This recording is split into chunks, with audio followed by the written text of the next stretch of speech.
Because those who want a social explosion maybe don't understand that in a crisis like Caracazo, is Venezuelans killing each other, no matter politics, no matter social classes. So we want people to understand and maybe reduce the violence levels.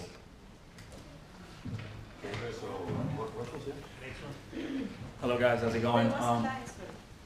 Like in Venezuela. I was here first, sorry for that.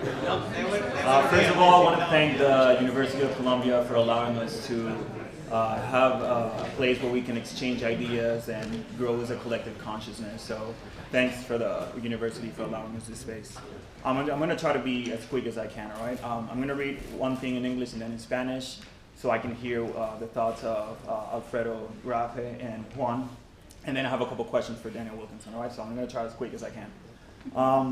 First in English, okay? The First Amendment of the United States Constitution guarantees individual rights of freedom of assembly.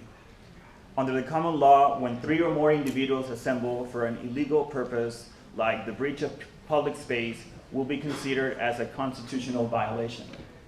When 3 or more persons assemble and act jointly in committing a criminal offense, such as blocking public streets, avenues, and highways, this assembly becomes unlawful. In general, a unit of government may reasonably regulate parades, processions, and large public gatherings by requiring a license. Persons who refuse to obtain a license and hold their march or gatherings will be charged with removal with unlawful assembly. Now I'm going to read it in Spanish. I think they understand English, so... Everyone understood?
Something, and this is person to person, you know.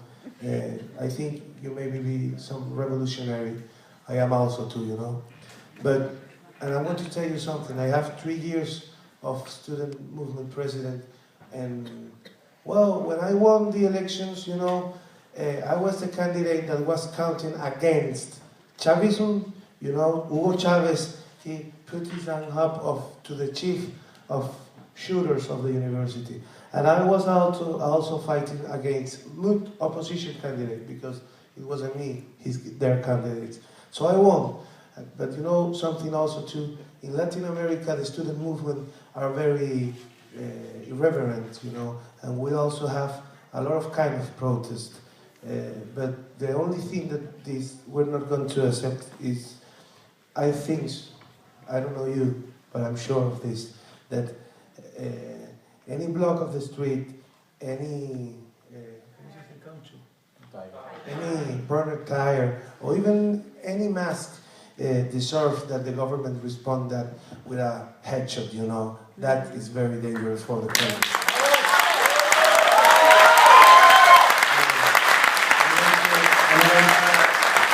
I'm going to start about the dialogue that actually the last woman that stay over there. You know, I was very clear that we can work with political parties, and even we get common cause. We are not from MUD, and we are not from Chavismo. Juan Requesens, I pertenezco I am in a political party. I am in a political party that is from MUD, but I am a student. I represent the student movement, and the student movement doesn't represent the parties, and the parties doesn't represent the student movement. We have said in every, we have said that we don't go to that dialogue of the MUD and the government because that is a dialogue between the political parties of the country. You have the opposition political parties and the Chavism political parties. So that's their space, that's the space of the political class in the country. We are not a political class, we are a social movement, and because we are a social movement, we can get in a table with political parties. I'm not judging it, and I am not telling nothing bad, just that the nature of political parties is different than the nature of the student movement, and we have to be treated like separate things, even also we can get common causes. Second one, yeah, totally right, this is, the student movement didn't start this year.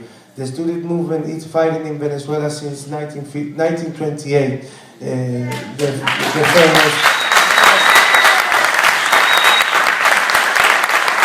famous 28 generation, you know. Maybe we feel very happy because Venezuela, also like Latin America's country, has always given example to the world of transformation, of revolution.